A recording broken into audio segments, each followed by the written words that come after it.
She was 21 years old when her father's business partners handed her a battered wooden toolbox and told her she had until sundown to clear out of the only home she had ever known. They kept the workshop, the lumber contracts, the storefront on the main road, and every tool that still held a proper edge. What they left her was a draw knife with a cracked handle, 3 chisels worn down to stubs, and a peculiar block of hard maple her father had spent the last winter of his life carving. A dense, interlocking thing that Harvey Stroud called the meandering of a man gone soft in the mind. Curtis Yates said nothing at all, only watched with the careful eyes of someone already calculating what they had just taken. They were wrong about the man, and they were profoundly wrong about the wood. Pull up a chair and settle in with us tonight. This is a story about what gets left behind, what gets found, and what the people who took everything never thought to look for. We'd love to know where you're listening from in the comments. But first, let us begin. Cordelia Penn was born in the back room of her father's joinery shop in a mill town called Farwell, tucked into the granite hills of northern Ontario, where the winters come early and the summers smell of cedar and lake water. Her mother had died when Cordelia was 4, a fever that the doctor came too late to treat, and so the shop became her whole world. She grew up among sawdust and wood shavings, learning to sleep through the sound of the hand plane and to wake to the smell of fresh-cut pine. Her father, Clement Penn, was a pattern maker by trade, one of those quiet and meticulous men who understand that a joint cut cleanly is its own kind of language. He made furniture, yes, but what he truly made were patterns, the wooden forms and templates that guided other craftsmen, that ensured a chair leg tapered correctly or a drawer front sat flush and true. He was not a loud man, not a man who filled a room with his opinions, but he was the sort of man who filled a room with his steadiness. And that steadiness was as much a part of Cordelia's childhood as the sawdust itself. She learned to use a marking gauge before she learned long division. She learned to read the grain of a board the way other children learned to read primers. But her true education came not from her father, but from the man her father called his own teacher. Edwin Pask, a retired joiner who had come to Farwell from England 30 years earlier, with a single trunk of tools and a comprehensive understanding of wood that bordered on the mystical.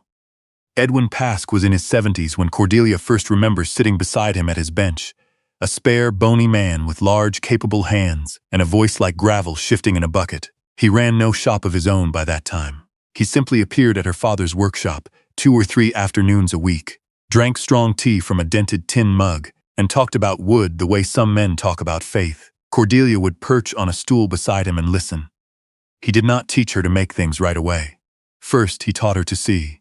To look at a piece of wood and understand where it had come from, how it had grown, where it was under tension, and where it was at rest. The tree never forgets it was a tree, he told her once. She was perhaps 12 years old, and she did not entirely understand him then, but she never forgot it. When she was 13, he placed his own marking gauge in her hands, a beautiful, worn thing of beech and brass, the beam polished smooth by decades of use, the thumb screw as precise as a pocket watch. Every craftsman needs a gauge they can trust, he said. This one has never lied to me. See that you treat it honestly. Edwin Pask died in the winter that Cordelia was 17, quietly and without much fuss, which was very much in keeping with how he had lived. There was no will, no formal ceremony, but her father brought home the marking gauge a week after the funeral. He asked me to give you this, was all Clement said. She kept it wrapped in a piece of cotton flannel in the corner of her workbench drawer, and she used it every single day. Her father fell ill the following autumn. At first it seemed like the ordinary tiredness that comes to men in their 50s who have worked hard all their lives. Then it became something more deliberate and unkind. By midwinter, Clement Penn was spending his mornings in bed and his afternoons in the workshop, and by spring he had reversed even that. His 2 business partners, Harvey Stroud and Curtis Yates, had come into the Penn joinery 3 years earlier, in a moment when a large contract had required more capital than Clement could raise alone. They brought money. And they brought the kind of confidence that money produces in men who have not yet had cause to doubt themselves. Harvey Stroud was broad and loud, the sort of man who spoke before he listened, and who never quite concealed his opinion that he was the most important person in any given room. Curtis Yates was quieter, smaller, in manner, if not in stature, and Cordelia had always found him the more dangerous of the 2, precisely because he watched so carefully and said so little. While Clement grew sicker, they grew busier. They took on contracts. They hired men. They moved into the front office and made decisions that Cordelia heard about secondhand. By the time her father was confined mostly to his bed, the shape of what was coming was clear enough to read without anyone spelling it out. In those last months, Clement spent his afternoons at the small bench in the corner of his bedroom, working on a block of hard maple with a set of narrow chisels and a patience that his illness seemed only to have deepened. He spoke little about what he was making. When Cordelia asked, he would look up with a small private smile and say, "Something that needs to be right." He died on a Tuesday in April, when the snow was still in the shadows under the trees, but the lake had opened up enough to show its blue again. The funeral was on Thursday. By Friday, Harvey, Stroud, and Curtis Yates were sitting in the kitchen with a document they said her father had signed. The document gave them full control of the Penn joinery as a going concern, in exchange for the wage her father had received during his illness. There was a line for Cordelia. It was blank. She read the document carefully. She was not a lawyer, but she had her father's habit of reading things all the way through before reacting. Harvey Stroud watched her with the tolerant impatience of a man who has already decided how things will go. Curtis Yates watched the window. "The shop and the contracts belong to the partnership," Harvey Stroud said. "You're welcome to your personal things, of course." "And my tools," she said. "Most of the tools are property of the business."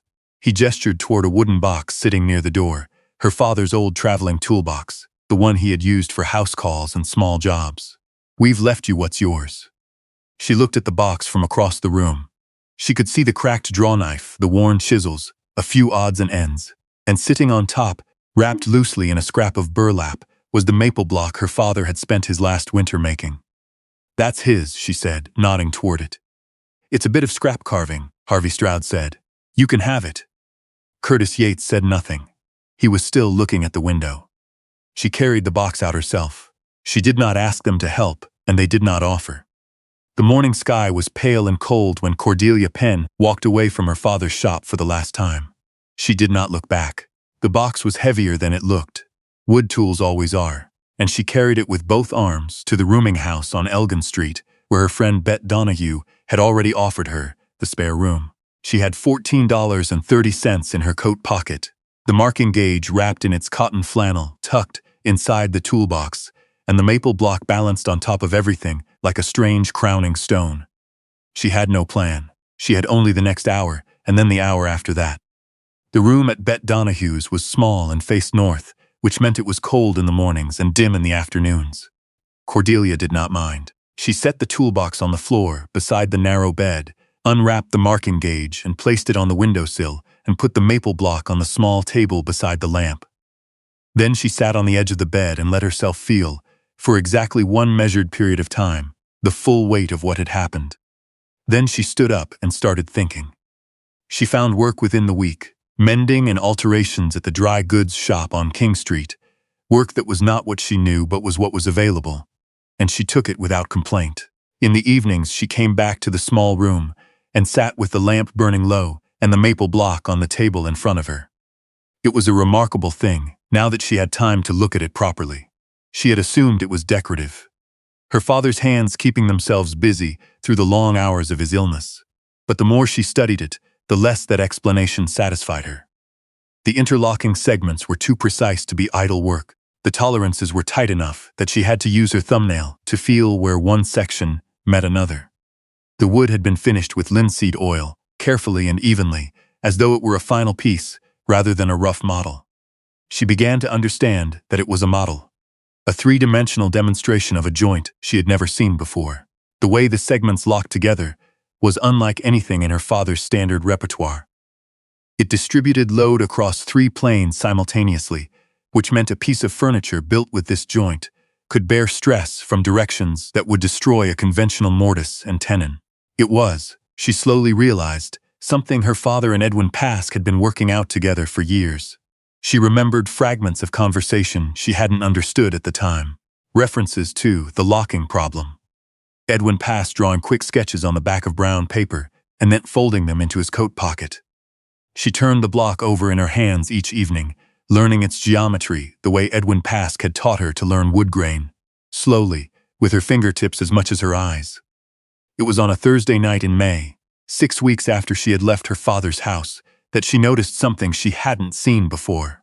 One of the smaller inner segments, a wedge-shaped piece that formed part of the locking mechanism, had a faint line around its base that was not a joint seam. It was too regular to be a crack, and too deliberate to be incidental. She brought the lamp closer. She pressed her thumbnail against the line. The segment was a lid. Her hands were steady, but her heart was not. She worked her thumbnail carefully around the seam, feeling the give of a friction fit, and then with a short exhaled breath and a slight turn, the small wedge came free in her palm. Inside the hollow it left behind was a rolled tube of paper, no thicker than her finger, wrapped in a piece of oilskin and tied with a length of waxed thread. She set it on the table and looked at it for a long moment. Then she untied the thread. The first paper was a letter.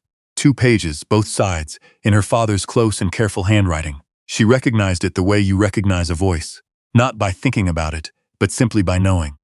He had addressed it, "To Cordelia, if it is you, and I believe it will be." She read it through once, without stopping. The letter explained everything. The joint she had been studying for 6 weeks was not an idle project.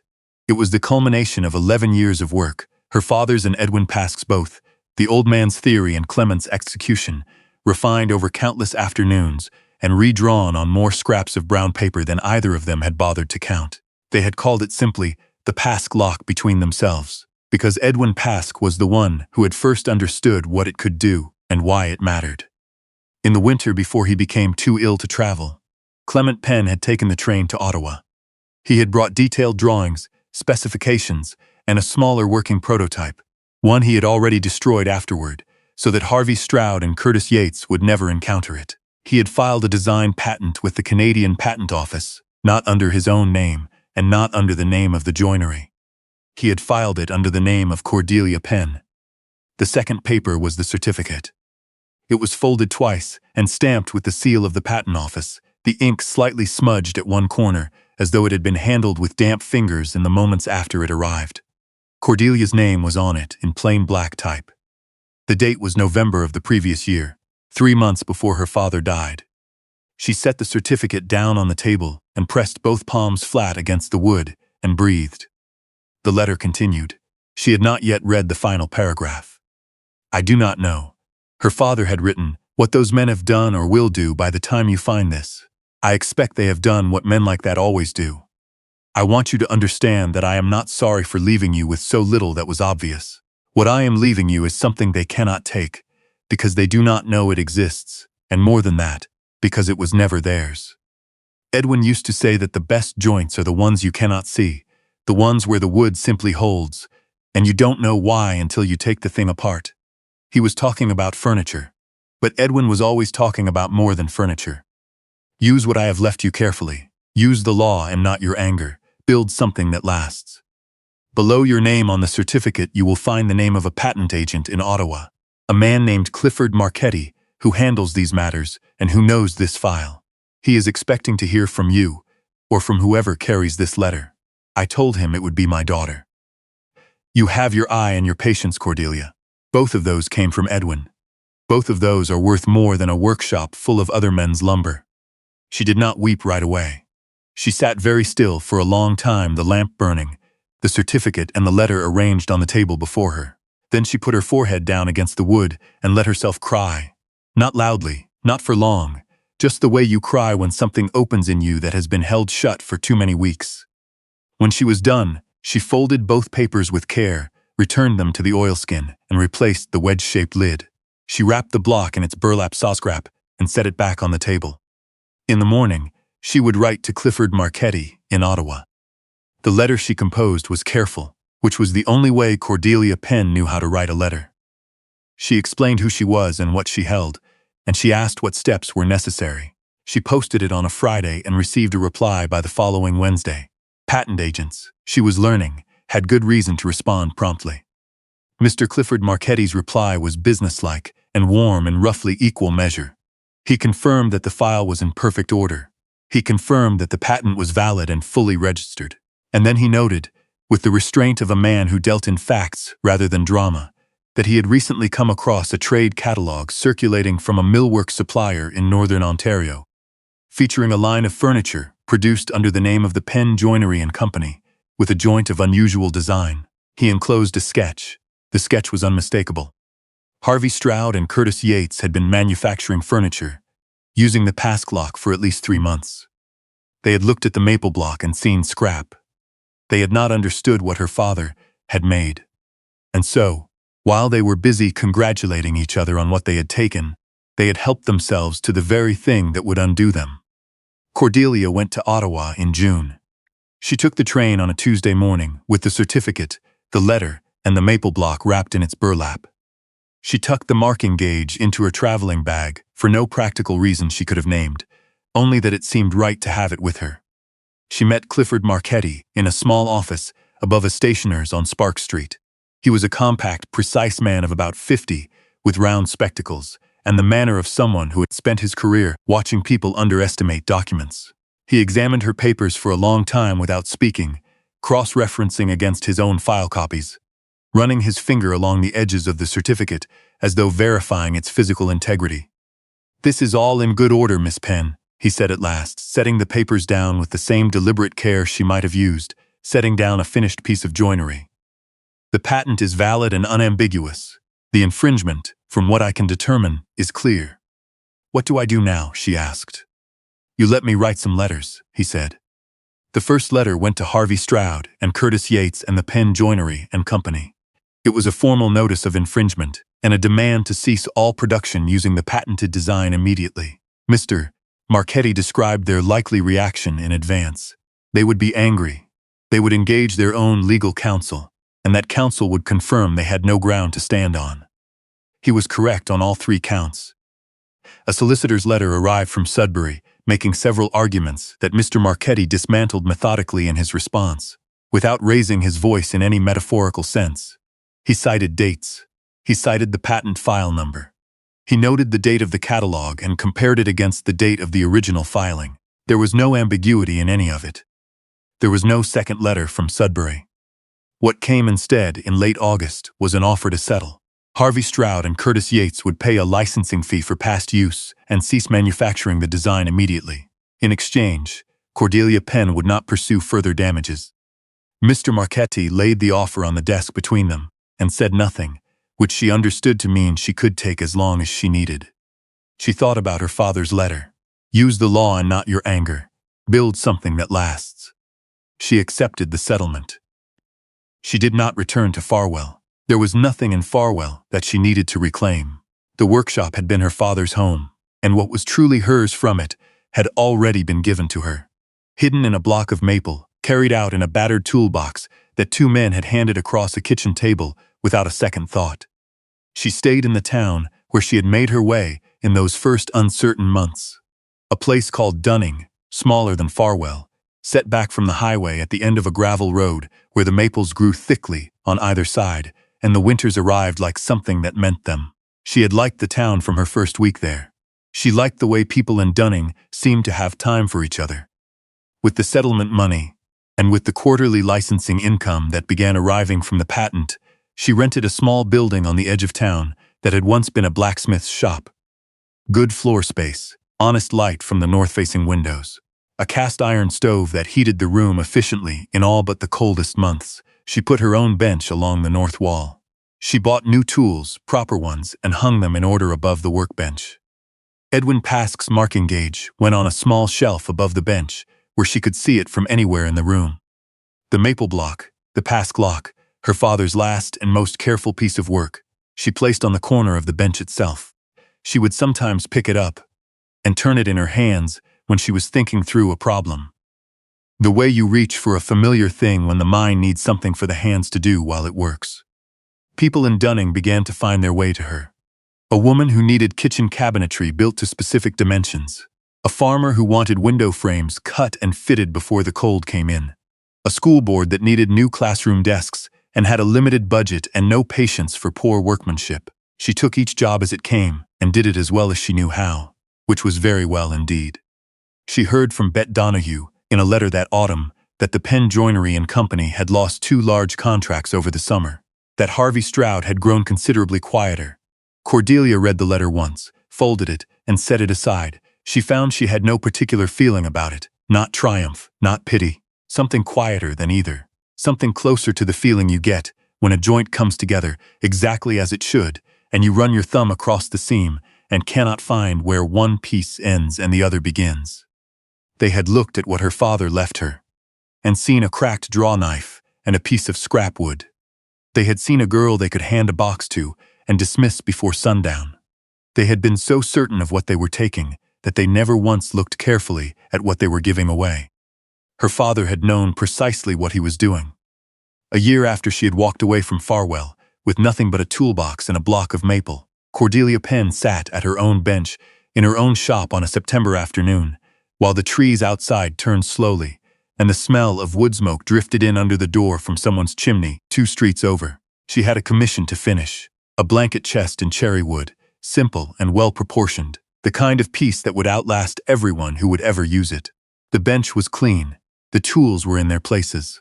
The light through the north windows was flat and honest, and good for seeing what you were actually doing, rather than what you only thought you were doing. She set down the marking gauge and looked at the space she had made. Then she picked it up again, set it to the measurement she needed, and drew it along the grain in one clean, continuous line. If you've been with us tonight, we hope the story of Cordelia Penn stays with you the way that good things stay, quietly, without needing to announce themselves. Before you go, we'd love to hear from you in the comments. Is there something in your own life that someone else dismissed as worthless? Something handed to you as an afterthought that turned out to hold far more than they ever imagined? We read every one of your stories. Until next time, take good care.